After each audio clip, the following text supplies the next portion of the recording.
자, 오늘 말씀의 제목이 사람이 되신 하나님. 자, 따라합시다. 사람이 되신 하나님. 하나님이 어떻게 사람이 될까? 하나님이 어떻게 사람이 될까? 있을 수 없잖아요. 근데 하나님이 사람이 되셨어요. 이 크리스마스 성탄절은 하나님이 이 세상에 오심을 기뻐하고 감사하는 날이에요. 하나님이 세상에 오셨다는 말은 하나님이 사람이 되셨다는 것을 의미하고 있습니다. 하나님이 사람이 되신 거예요. 여러분, 엄청난 비하지요. 어떻게 천지 만물을 창조하신 창조주 하나님이 사람이 됩니까? 사람이 아주 조그마한 아주 개미가 됐다는 것보다 더 낮아지신 거예요. 하나님이 사람이 되셨다. 엄청난 자기 비하입니다. 그런데 하나님이 사람이 되셨거든요. 이사야 9장 6절에 보시면은 이는 한 아이가 계속 읽으세요. 우리에게 낳고 한 아들을 우리에게 주신 바 아들을 계속 우리에게 주신 바 되었는데 그 어깨에 정사를 메었고 그 이름은 기묘자라 모사라 전능하신 하나님이라 영존하시는 아버지라 평강의 왕이라 할 것임이라. 자, 하나님이 저기 본문에 보시는 대로 한 아이의 모습으로, 한 아들의 모습으로 이 세상에 오셨어요. 하나님이 아이로 오셨다는 거예요. 아이로. 이사야 7장 14절을 보시겠습니다. 이사야 7장 14절. 보라, 처녀가 잉태하여 아들을 낳을 것이요 그 이름을 임마누엘이라 하리라. 아들을 낳을 것이요 그 이름을 임마누엘이라 하셨는데 그 이름의 뜻이 뭐냐? 하나님이 우리와 함께 하시다입니다. 다시 말해서 아들이 바로 하나님이라는 것이지. 그 아들의 이름이 또 다른 아들의 이름이 있는데 예수예요. 예수. 마태복음 1장 21절을 보시면은 아들을 낳으리니 이름을 예수라 하라. 이는 그가 자기 백성을 그들의 죄에서 구원할 자심이라 하니라. 예수. 예수의 이름의 뜻이 자기 백성을 죄에서 구원할 자라 하심이라. 죄와 사망에서. 그러니까 아들이 이 세상에 오신 목적이 뭐냐? 구원 때문에 오신 거예요. 우리를 살리기 위해서 오신 거지요. 자, 위에서 말씀하는 이 이사야서의 예언대로 하나님이 아이로 오셨습니다. 베들레헴 동네에 순결한 처녀 마리아의 몸을 통해 이 땅에 오셨습니다. 아이는 성령으로 잉태되어 오셨는데 그 이름이 예수예요. 예수. 부정모혈을 통해서 이 땅에 오신 것이 아니라 성령으로 잉태되셔서 마리아의 배를 통해서 이 땅에 오셨다 이 말이에요. 하나님이 사람이 되신 거지요. 이걸 가리켜서 성육신이라 그래요. 성육신. 처녀의 몸에서 탄생했다. 이걸 가리켜서 동정녀 탄생이라고 이렇게 말을 하지요. 인간의 이성과 지성으로는 이해할 수 없고 납득할 수 없는 불가능한 일이에요. 있을 수 없는 일이에요. 그러므로 사람들이 이해가 되지 않으니까 믿으려고 하지를 않는 것입니다. 허황된 어떤 전설이나 우화에 불과하다라고 보는 것이지요. 그러나 오늘 여기 있는 저와 여러분들은 예수님이 성령으로 잉태되어 처녀의 몸으로 이 땅에 오셨다는 것을 확신합니다. 믿어집니다. 믿어져요. 놀라운 사실은 이 사실이 믿어지지 않으면 우리에게 구원이 없어요. 이게 복음의 핵심이거든요. 동정녀 탄생. 이 말은 죄를 가지고 태어나지 않았다는 거예요. 아담의 후손, 아담의 모든 후손들은 아담이 지은 죄성을 가지고 태어나는 거예요. 첫째 아담. 그런데 예수님이 아담의 후손으로 태어났다라고 한다면 예수님은 아담의 죄성을 가지고 태어난 거예요. 죄인이 죄인을 죽어줄 수 없는 거예요. 예수님은 죄가 없으신 분이에요. 죄가 없으신 분으로 태어나신 거예요. 그래서 우리의 죄를 대신하여 죽을 자격이 되는 거예요. 자, 어떻게 하나님이 인간이 되는가? 어떻게 처녀의 몸에서 태어날 수 있는가? 인간 편에서 보면은 불가능하지요. 있을 수 없는 일입니다. 그러나 하나님이 하시면은 아무것도 아니에요. 하나님이 천지 만물을 창조하시고 우리 인간을 만드신 건데 하나님이 그것 못 하시겠어요? 응? 처녀의 몸을 이용하여 이 세상에 사람으로 오신다는 것은 그렇게 어려운 일이 아니었을 것이다. 사랑하는 성도 여러분, 하나님께서 사람이 되셨습니다. 빌립보서 2장 6절에 보시면은 그는 근본 하나님의 본체시나 하나님과 동등됨을 취할 것으로 여기지 아니하시고. 그는 그랬어요. 그가 누구예요? 예수지요. 그는 또 사람이 되신 예수, 그리고 하나님의 본체시나라고 했어요. 이 본체라는 말은 하나님과 동등대다, 하나님과 다름이 없다라는 이런 뜻을 가지고 있어요. 예수님이 바로 하나님이시라는 말이에요. 여러분, 이 삼위일체라는 교리가 있어요. 삼위일체. 하나님은 일체 한 분이시다. 한 분이시다. 하나님은 한 분이셔요? 아멘. 우리가 믿는 하나님 한 분 유일신이셔요. 다른 신은 없어요. 다른 것들은 사람이 신격화 시켜버린 거예요. 오직 하나님은 한 분이셔요. 근데 그 하나님이 우리 가운데 나타날 때에 성부 하나님으로 창조의 사역을 주도적으로 하셨어요.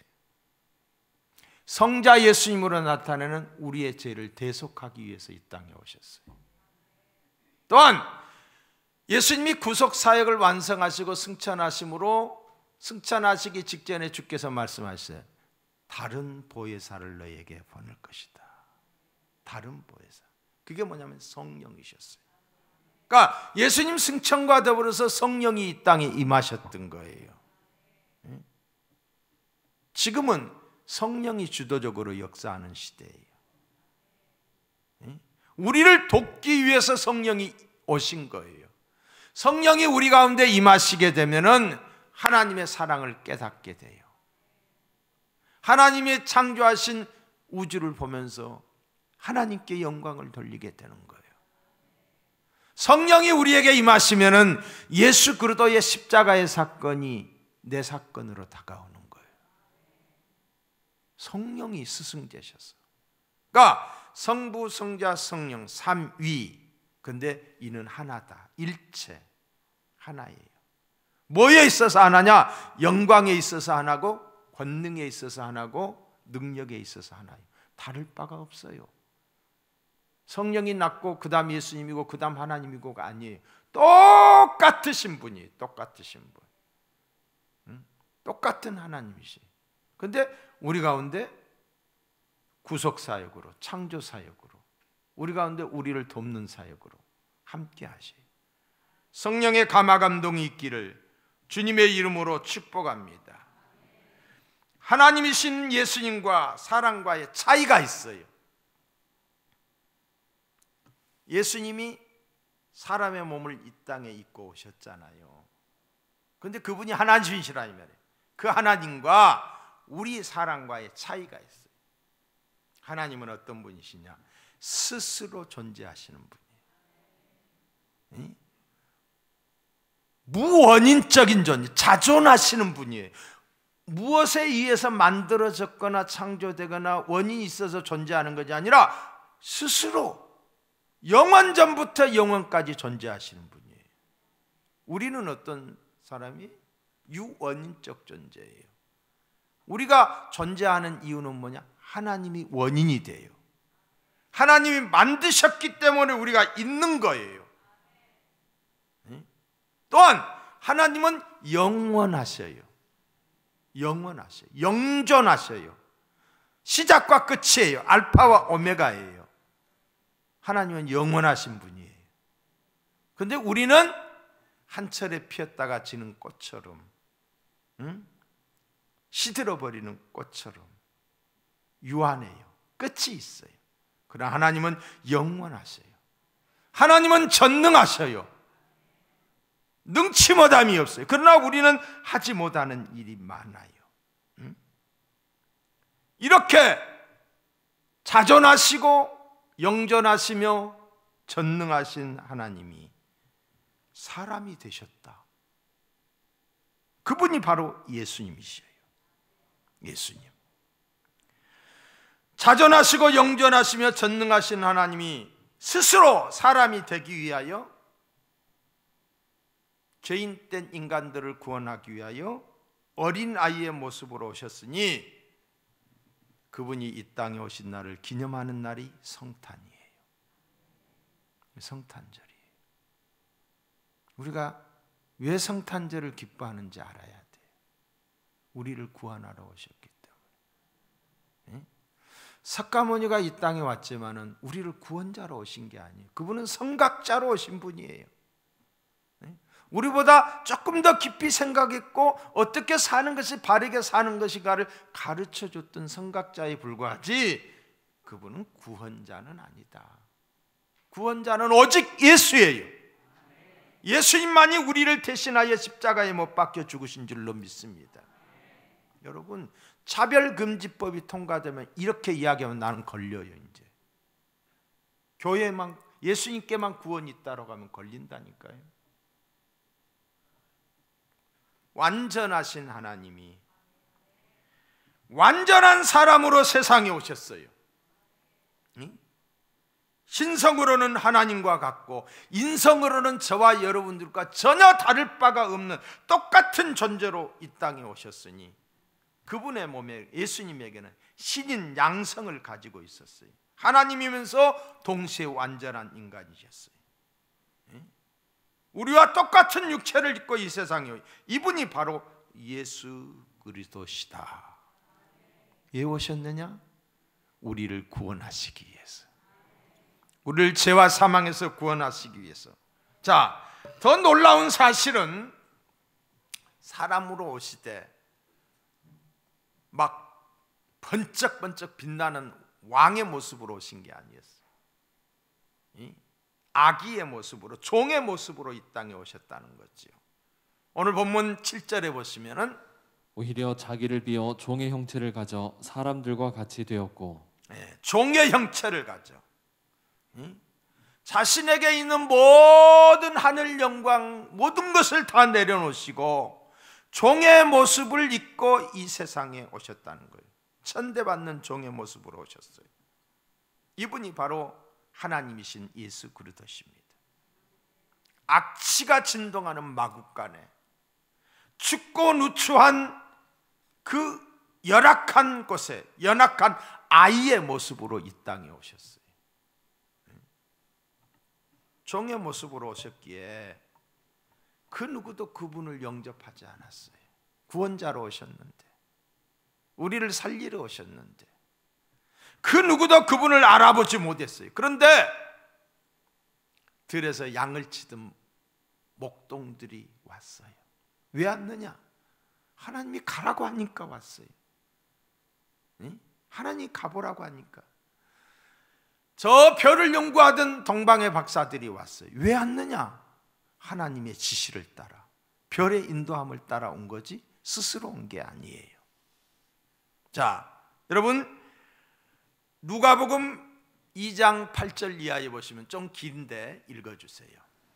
그 지역의 목자들이 밤에 밖에서 자기 양떼를 지키더니 주의 사자가 곁에 서고 주의 영광이 그들을 두루 비추매 크게 무서워하는지라. 천사가 이르되 무서워하지 말라. 보라, 내가 온 백성에게 미칠 큰 기쁨의 좋은 소식을 너희에게 전하노라. 오늘 다윗의 동네에 너희를 위하여 구주가 나셨으니 곧 그리스도 주시니라. 너희가 가서 강보에 쌓여 구유에 뉘어 있는 아기를 보리니 이것이 너희에게 표적이니라 하더니 호련히 수많은 천군이 그 천사들과 함께 하나님을 찬송하여 이르되 지극히 높은 곳에서는 하나님께 영광이요 땅에서는 하나님이 기뻐하신 사람들 중에 평화로다 하니라. 천사들이 떠나 하늘로 올라가니 목자가 서로 말하되 이제 베들레헴으로 가서 주께서 우리에게 알리신 바 이 이루어진 일을 보자 하고 빨리 가서 마리아와 요셉과 구유에 누인 아기를 찾아서 보고 천사가 자기들에게 이 아기에 대하여 말한 것을 전하니 듣는 자가 다 목자들이 그들에게 말한 것을 놀랍게 여기되 마리아는 이 모든 말을 마음에 새기어 생각하니라. 목자들은 자기들에게 이르던 바와 같이 듣고 본 그 모든 것으로 인하여 하나님께 영광을 돌리고 찬송하며 돌아가니라. 아멘. 천사가 가라고 해서 간 거예요. 스스로 온 게 아니에요. 또한 동방의 박사들도 마찬가지예요. 하나님께서 별을 통해 예수 그리스도의 탄생 소식을 가르쳐 주셨기 때문에 찾아온 거예요. 성경은 이렇게 말합니다. 마태복음 2장에 보시면은 그들이 별을 보고 매우 크게 기뻐하고 기뻐하더라. 집에 들어가 아기와 그의 어머니 마리아가 함께 있는 것을 보고 엎드려 아기께 경배하고 보배합을 열어 황금과 유향과 모략을 예물로 드리니라. 자, 누추한 곳에 냄새나는 곳에 아기의 모습으로 왔어요. 그런데 동방의 박사들이 찾아왔어요. 그들이 와서 엎드려 절을 했다고 그랬어요. 엎드려. 그리고 그들이 가지고 있는 황금과 유황과 몰약을 아기 예수께 드렸어요. 성탄을 보내는 우리가 이렇게 보내야 돼요. 엎드려 경배해야 돼요. 찬송도 입술의 찬송이면 안 돼요. 정말로 가슴에서부터 우러나오는 감사가 있어야 돼요. 나의 소중한 것을 나를 구원하러 오신 예수님께 황금과 유황과 몰약 최고의 것을 드렸어요.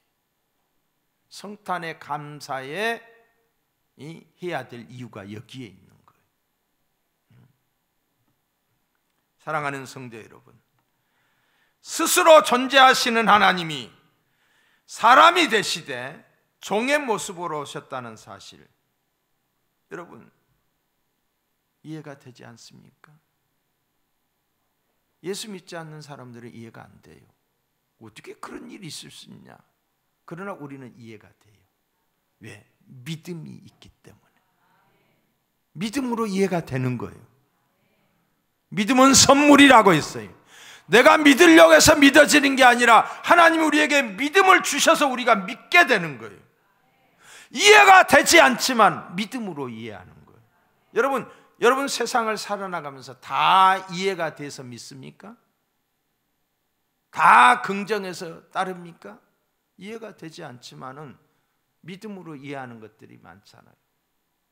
자, 이 스마트폰의 원리를 아시나요? 모르잖아요. 근데 여기서 일어나는 거 의심하지 않잖아요. 다 믿잖아요. 우리가 원리를 알고 다 믿는 거 긍정하고 받아들이는 게 아니다. 이해가 되지 않지만 믿음으로 이해하는 것. 우리는 믿음의 눈으로 천국을 봅니다. 믿음의 귀로 하나님의 음성을 듣습니다. 믿음으로 하나님의 뜻을 헤아립니다. 하나님이 우리에게 주신 최고의 선물은 믿음이에요. 나를 믿는 믿음, 신념이라고 해요. 이게 없으면 나는 안 돼, 나는 못 돼.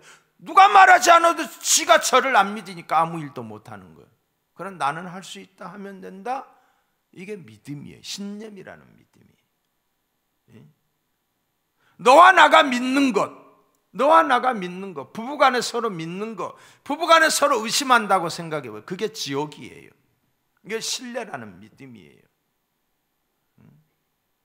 보이지 않는 하나님을 믿는 것, 이게 신앙이에요. 신앙. 하나님이 우리 인간에게 주신 최고의 선물이 이 믿음이다. 여러분, 믿으면 구원받습니다. 믿으면 구원받아요. 믿으면 하나님의 영광을 봐요. 우리가 믿음으로 나아가면 하나님이 기뻐하셔요. 우리의 믿음을 보시고 하나님이 복을 주셔요. 오직 의인은 믿음으로 산다고 그랬어요. 우리에게 믿음이 있기를 축복합니다. 사랑하는 성도 여러분, 사람의 몸으로 성육신하신 하나님 예수님은 첫 번째로 우리와 똑같은 감정을 가지신 분이에요. 인격자예요. 인격자. 신학자 워필트는 이런 말을 했어요. 사람이 되신 예수님에게서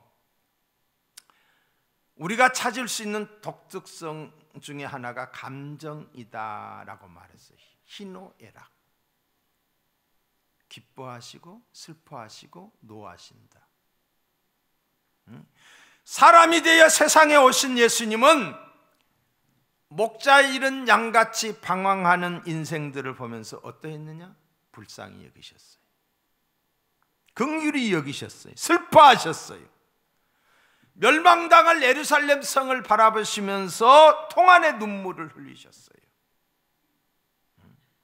오늘 우리 죄로 말미암아 지옥 형벌을 받아 죽을 수밖에 없는 우리를 보시며 불쌍히 여기사 사람이 되어 이 땅에 오신 거예요.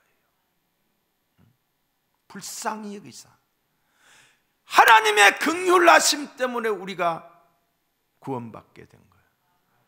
그렇다고 할진데 우리는 하나님께 기도할 때 하나님의 긍휼을 구해야 돼. 하나님 나를 긍휼히 여기소서. 하나님 나를 불쌍히 여겨 주시옵소서. 여러분, 뿐만 아니라 내가 고통 중에 있을 때에 우리 주님이 아파하셔요. 자녀가 고통 중에 있을 때 부모가 아프듯이 또한 우리 주님이 기뻐하셔요. 베드로의 고백을 들으시고 기뻐하셨던 주님 뿐만 아니라 진노하셔요. 노하셔요. 이중적인, 겉으로 보기에는 누가 봐도 하나님을 잘 믿는 사람인데 뚜껑을 열고 보니까 아니야. 회칠한 무덤과 같아. 바리새인들을 향해서 주님이 노하셨어요. 주님이 기뻐하셨고 슬퍼하셨고 노하셨고 하나님이 감정을 가지고 계신다 이 말이에요. 주님의 기쁨 되시기를 주님의 이름으로 축원합니다. 또한 사람의 몸으로 성육신하신 하나님, 바로 이 우리 예수님은 우리와 똑같이 시험과 고통을 당하셨어요. 예수님은 가난한 집에 태어나셨어요. 목수 요셉의 집에 태어나셨어요. 그리고 주님이 사역 중에 하셨던 말씀도 인자는 머리 둘 곳이 없다. 집이 없었다는 말이지. 하나님이 가난하다. 예수님이 하나님이신데 하나님이 가난하다. 우주의 주인이신 그분이 가난해지셨어요. 가난한 삶을 사셨어요. 그런데 가난한 자의 아픔을 알아요. 가난해지신 이 예수님은 멸시와 천대를 당하셨어요. 조롱을 당하셨어요. 침뱉음을 당하셨어요. 뺨을 맞으셨어요. 온갖 욕설을 들으셨어요. 무시를 당하셨어요. 고난을 당하셨어요. 아무런 잘못이 없음에도 불구하고. 중세기의 신학자 안셀룸은 이런 말을 했어요. 하나님이 사람이 되신 것은 인간이 가치 있는 존재인가를 입증해 주기 위해서다 그랬어요. 사람이 얼마나 가치 있는 존재인가를, 존귀한 존재인가를 알게 하고, 만약에 하나님이 동물로 임하셨다, 개로 임했다, 원숭이로 임했다, 아니면 천사로 임했다, 인간이 그만큼 하나님 앞에 소중하고 존귀하다는 사실이에요. 하나님은 인간을 최고의 작품으로 만드셨어요. 창세기에 보면 당신의 형상을 따라 창조하시고 심히 좋았다라고 말씀하셨어요. 그러나 하나님의 기쁨이었던 하나님의 작품, 하나님의 형상을 따랐던 우리가 죄를 범하고 타락하자 하나님의 형상이 깨지고 말았어요. 죽었어요. 영이 죽어버린 거예요. 하나님과 단절이 된 거예요. 육체는 어떻게 했느냐? 짐승화가 되어버린 거예요. 네? 우리가 사람을 볼 때에 사람은 사람인데 사람 같지 않는 사람들이 있어요. 어떻게 사람이 저럴 수가 있나? 이해가 안 가는 사람들이 있어요. 이해가 안 가요. 또 무서운 사람들 있어요. 여러분, 사람같이 무서운 게 없어요. 짐승만 또 못해요. 그래서 짐승만 또 못하다 그러잖아요. 여러분, 짐승은 배고프면 남의 것, 아무리 좋은 먹잇감이 앞으로 왔다 갔다 해도 그냥 가만히 쳐다만 보고 있는 거예요. 사람은 그렇지 않아요. 싸놓고도 남의 것 다 뺏어요. 네? 죽여요. 사람같이 잔인한 존재가 없어요. 타락한 인간의 실상이에요. 네? 여러분, 요즘 보세요. 얼마나 거짓말을 많이 하는지, 왜 그렇게 거짓말을 하는지. 지도자가 스트레스 받아서 못 살겠어. 나 같은 사람은 왜 나를 이렇게 힘들게 하는지. 어제 어느 우리 집사님 집에 갔더니 텔레비 보면 열불이 나서 텔레비 없애버렸대. 좋은 소식이 들려와야지. 여러분, 법무부에 차관으로 들어가신 분이 지금 들어간 지 며칠 되지도 않았잖아요. 그런데 들어가기 한 달 전에 택시를 타고 갔어요. 근데 술 취해서 택시에서 잠이 들었어. 택시 기사가 깨우니까 택시 기사를 폭력을 행했어요. 이런 사람이 법무부 차관으로 들어가도 돼요? 한마디로 말해서 웃기는 짬뽕이지. 응? 이러면 안 되지요. 나라가 거꾸로 가는 거예요. 거꾸로. 응? 이런 인간들을 위해 정도의 차이가 있을 뿐이에요. 이런 인간들을 위해 하나님께서 사람이 되셨다는 사실을, 얼마나 사람이 존귀한 존재였으면 하나님이 사람이 되셨을까? 사람이 무엇이길래 하나님이 사람이 되셨다. 그만큼 인간이 가치 있는 존재라는 것. 그리고 이 사람을 위해서 그분이 죽으셨어요. 그러니까 우리는 1,000만 원짜리, 1억짜리, 10억짜리가 아니라 예수님짜리예요. 예수님의 생명과 맞바꾼 거예요. 그만큼 우리가 하나님 보시기에 그만큼 귀하다는 거죠. 여러분, 필립 안시라는 사람이 쓴 우화, 큰 천사와 작은 천사의 대화라고 하는 제목의 우화집이 있어요. 거기 보면은 작은 천사가 이렇게 말을 합니다. 우리의 영광스럽고 존귀하시며 위대하신 왕 하나님께서 저 작은 행성 지구로 내려가셨다는 말입니까? 도대체 뭘 하시기 위해서 그리로 가셨단 말이지요? 정말 그분께서 지구의 그 하찮은 존재들, 엉금엉금 걸어다니는 피조물이 되셨다는 말인가요? 도무지 납득할 수 없다는 눈초리로 작은 천사가 큰 천사에게 물었다고 했습니다. 그 말을 들은 큰 천사가 대답을 했습니다. 그래, 맞아. 그분은 그리로 가셨어. 우리가 이해할 수 없지만은 그분은 저 지구에 엉금엉금 걸어다니는 사람들을 무척이나 사랑하시지. 그리고 그 사람들을 자기와 똑같은 존재로 회복시켜 주려는 그 큰 목적을 가지고 그리로 내려가셨다네. 작은 천사는 그 말을 이해하지 못하고 우두커니 큰 천사만 보고만 있었다고 했습니다. 엉금엉금 기어다니는 하찮은 존재, 지렁이 같은 인간을 귀한 존재로 세우기 위해 사람이 되어 오셨다. 그러므로 사람이 되신 예수님은 믿는 우리는 큰 은혜와 큰 사랑을 입은 자인 줄로 믿습니다. 예수님을 믿는 우리는, 다시 말합니다, 예수님을 믿는 우리는 사랑을 입은 자이고 은혜를 입은 자예요. 이걸 깨닫게 되면 우리가 찬송을 아니 부를 수 없어요. 그 크신 하나님의 사랑 말로 다 형용 못하네.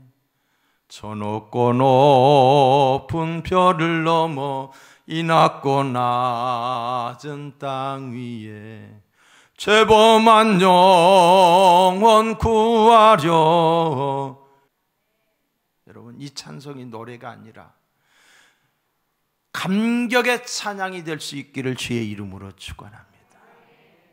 눈물로 고백된 찬송이 될 수 있기를 주님의 이름으로 축복합니다.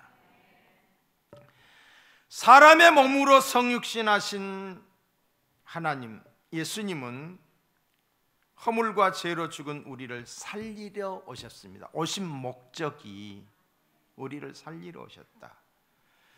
우리 모두는 허물과 죄로 죽었습니다. 에베소서 2장 1절 이하에 보시면은 그는 허물과 죄로 죽었던 너희를 살리셨도다. 살리셨도다. 죄 때문에 우리가 죽었었어요. 근데 우리를 살리셨다는 거예요. 아담 이후의 모든 사람은 죄인이에요. 근데 그 죄의 문제를 해결하기 위해서 예수님이 오셨어요. 죽었던 우리를 살리려면은 반드시 필요했던 게 있어요. 그게 뭐냐면 피예요. 피. 피는 생명이라고 그랬어, 성경에. 근데 피 흘림이 없이는 죄 사함이 없다. 피 흘림이 없이는 죄 사함이 없느니라. 피 흘림이 없이는 죄 사함이 없어요. 그래서 죄를 사하기 위하여 구약에서는 수많은 짐승들이 죽어야만 했어요. 피의 제사를 드렸던 것, 그걸 가리켜서 속죄의 제사라고 그랬어요. 그런데 예수님이 이 땅에 오셔서 영원한 속죄의 제물, 단번에 영원한 속죄의 제물이 되어주셔서 다시는 피의 제물이 필요치 않다는 거지요. 구약에서는 해년마다 양을 잡아 소를 잡아 피의 제사를 드렸는데 예수님이 십자가에 못 박혀 죽으신 이후에는 더 이상 피의 제사를 드리지 않아도 돼요. 영원한 속죄의 제물이 되어주셨기 때문에 우리의 죄를 사시기 위하여 하나님께서 친히 아기 예수의 모습으로 오셔서 십자가에 피를 흘리시고 우리의 모든 죄를 사해 주셨다. 믿으시면 아멘. 믿으시면 아멘. 자, 빌립보서 2장 8절을 보세요. 사람의 모양으로 나타나셨음에 자기를 낮추시고 죽기까지 복종하셨으니 곧 십자가에 죽으심이라. 자, 사람의 모양으로 나타나셨어요. 근데 자기를 낮추셨어요. 어느 정도 낮췄느냐? 죽기까지 낮아지신 거예요. 근데 그 죽음이 어떤 죽음이었다? 십자가의 죽음이었다. 그분이 누구냐? 예수 그리스도십니다. 아기 예수로 오셨던 그분이 우리 죄를 위하여 십자가에 못 박혀 온몸에 있는 물과 피를 다 쏟으신 거예요. 우리의 허물과 죄를 사하기 위해서, 우리의 허물과 죄를 사하기 위해서 그분이 오신 날이 성탄이에요. 그러니까 우리가 성탄을 그냥 무심결에 지내서는 안 된다 이 말이에요. 정말로 뜨거운 감격으로 맞이해야 될 거예요. 감사해야 돼요. 기뻐해야 돼요. 뿐만 아니라 이 십자가가 없는 크리스마스는 성탄이 아니에요. 왜? 복음이 빠져 있기 때문에. 그러니까 세상에 많은 사람들이 성탄 시즌이라고 그러잖아요. 성탄 어떤 이 성탄이 되면은 뭐 이 장사도 잘 되고 뭐 이렇게 그런다고 그러죠. 그냥 막연히 기뻐하잖아요. 막연히 그냥 파티하잖아요. 거기에 뭐가 빠졌어요? 십자가가 빠져 있는 거예요. 여러분, 요즘에 보면은 성탄 트리를 이렇게 하는데 그것 때문에 지자체들과 교회와 갈등이 있어요. 왜? 거기다가 우리는 십자가를 세워야 되는데 사람들이 꼭 별을 세우라고 그래요. 이거 별을 세우는 거는 우리 십자가 있기 때문에 여기는 별을 세워요. 교회이기 때문에. 근데 이런 뭐 사거리나 이런 데 큰 데는 별을 세우라고 그래요. 별을. 예수 그리스도의 십자가를 흐릿하게 하는 거예요. 십자가는 교회의 상징이요, 우리의 구원의 상징인 줄로 믿습니다. 십자가, 대속의 피 흘림을 상징하는 주님이 오신 목적이 그건데 그것이 없는 성탄은 의미가 없어요. 예수님이 왜 오셨는가? 나의 죄를 대속하기 위해서. 아멘. 이 사실을 우리가 믿는다면 정말로 이번 성탄절을 감사하는 성탄절이 되세요. 동방박사들과 같이 옥합을, 한궁과 유황과 예물을 드려야 돼. 그리고 우리가 주님이 이 땅에 오셔서 죄인을 구원하러 오셨던, 사랑을 실천하러 오셨던 거죠. 우리 또한 하나님으로부터 빚진 자로서, 사랑의 빚진 자로서 나만 생각하지 말고 이웃을 생각하는, 어려운 자를 생각하는 이 성탄이 되기를 바랍니다. 어제 제가 어느 분이 제 방에 들어왔어요. 근데 어렸을 때부터 제가 봤던 사람이야. 근데 그 아이와 이제는 뭐 30이 넘었으니까 어른이 됐지요. 이야기를 하는데 내 마음이 얼마나 아프든지 아빠가 없었어요. 그러니까 할머니 밑에서 컸는데 참 내가 13살 때 성폭행을 당했더라고요. 누구한테도 말을 못했대. 누구한테도. 근데 그때 성폭행을 당할 때 맞아가지고 이게 다 나가버렸대. 정신을 잃었었대. 근데 그걸 나한테 2번째 이야기한다고 그래. 여성의 집에 가가지고 그때 13살 때 그랬는데 20 넘어가지고 가서 이야기를 했다는 거예요. 그리고 나한테 처음 하는데 얼마나 내 마음이 찢어지든지. 그걸 보면서 여러분, 우리 주위에 엄마 없이 크는 아이들, 결손된 아이들, 우리가 그런 아이들 좀 돌봐야 되겠다, 그런 생각이 들어요. 적극적으로 이 성탄 때 어려운 이웃들을 찾아가서 성탄의 의미를 전하는 저와 여러분이 되기를 주의 이름으로 축복합니다. 기도하시겠어요?